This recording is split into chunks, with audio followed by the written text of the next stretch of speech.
This week on CTV News, we will be bringing you updates on the Blackface incident at the ASCSU Senate meeting. Then we will be telling you about the Native American Pow Wow that occurred this past week. And we will also let you know how this week's snow affected different students at CSU.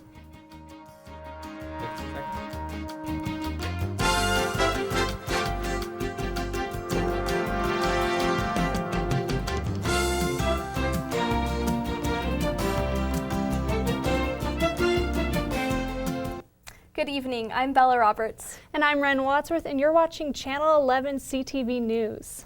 During this week's ASCSU Senate meeting, a black senator was removed following a controversial costume. Senator Kobe Peters appeared in a costume featuring Canadian flags, a wig, and black paint on his face intended to incite anger over the re-election of Canadian Prime Minister Justin Trudeau, who was recently criticized over a photo of him in blackface that circulated around the internet. Peters was removed for not properly representing the College of Engineering in a 29-1-2 vote, motion for by Senator Alejandro Benitez. We will have more information on this story as it develops. This week, ASCSU passed a new bill for the CSU Ram Ride program that offers safe methods of transportation for students to get home on the weekends. Bill 4912 was passed, giving Ram Ride $7,500 to purchase 20 new car toppers. Being purchased early into Ram Ride's operations, the old toppers were beginning to not illuminate, requiring Ram Ride to get new ones. The ASCSU senator who presented the bill, Connor Cheadle, said, "If you've ever done Ram Ride, they don't work."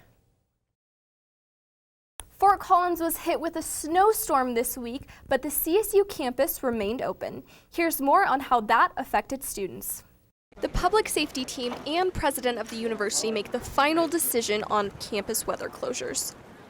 In an email sent to students and faculty, instructors were encouraged to be flexible, resulting in some class cancellations. I used the bus to get here. All of my classes except for one got canceled because I had an exam, so I had to come all the way down here for like 50 minutes, and now I'm going back. According to source.colostate.edu, in consideration of tuition already paid by students and the university's mission, the goal is to remain open when possible. Administration aims to make the decision to delay or close campus by 5:30 a.m. Road conditions and campus sidewalk and parking lot assessments are also considered. It's good.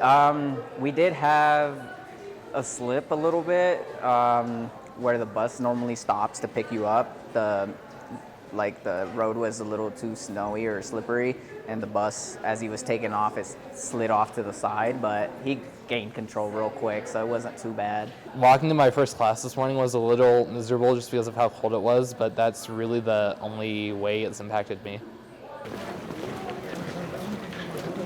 I love it. I'm happy they're canceled. I wish my exam was canceled, but. Isabella Roberts reporting with CTV 11. For more information on university weather closure guidelines, you can visit source.colostate.edu. The Native American Cultural Center hosts its annual powwow each year, right here at CSU in the Laurie Student Center Ballroom. And this year, it was bigger and better than ever. The 37th Annual Native American Pow Wow, put on by the Native American Cultural Center, was hosted by Colorado State University in celebration of Native American Heritage Month. The event featured Native American jewelry, regalia, music, and dancing. The powwow encourages students and locals to gather and celebrate Native American culture.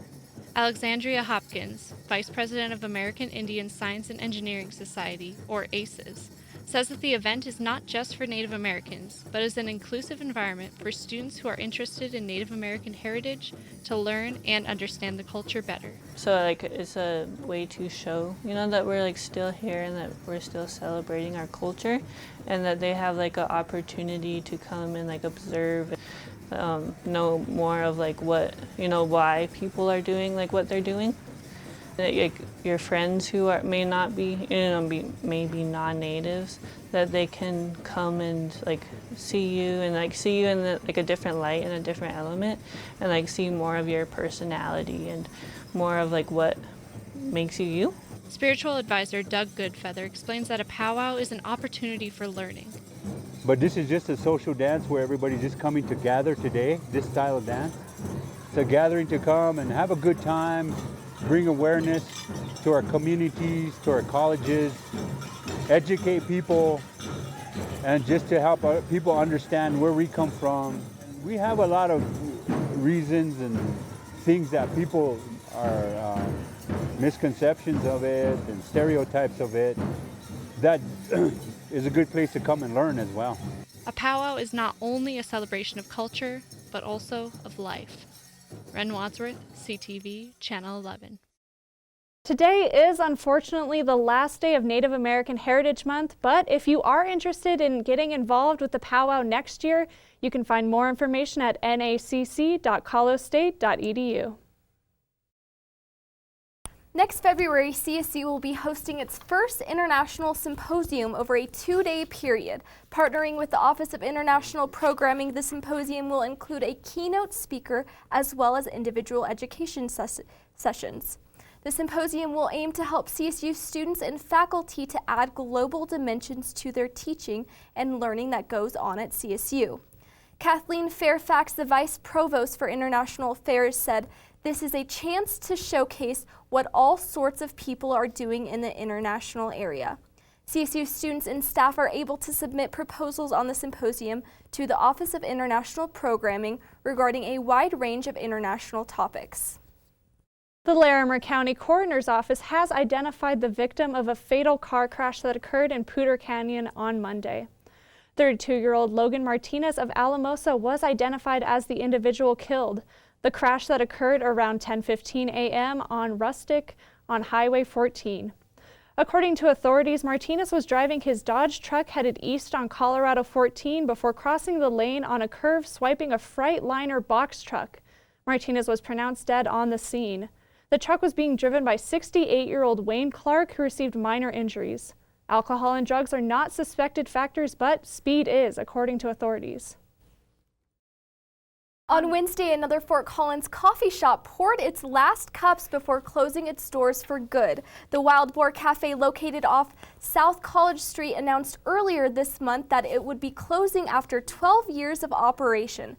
Primarily utilized as a coffee shop, the Wild Boar Cafe was unique in that it also offered a selection of local brewed beers and food offered from different Fort Collins businesses.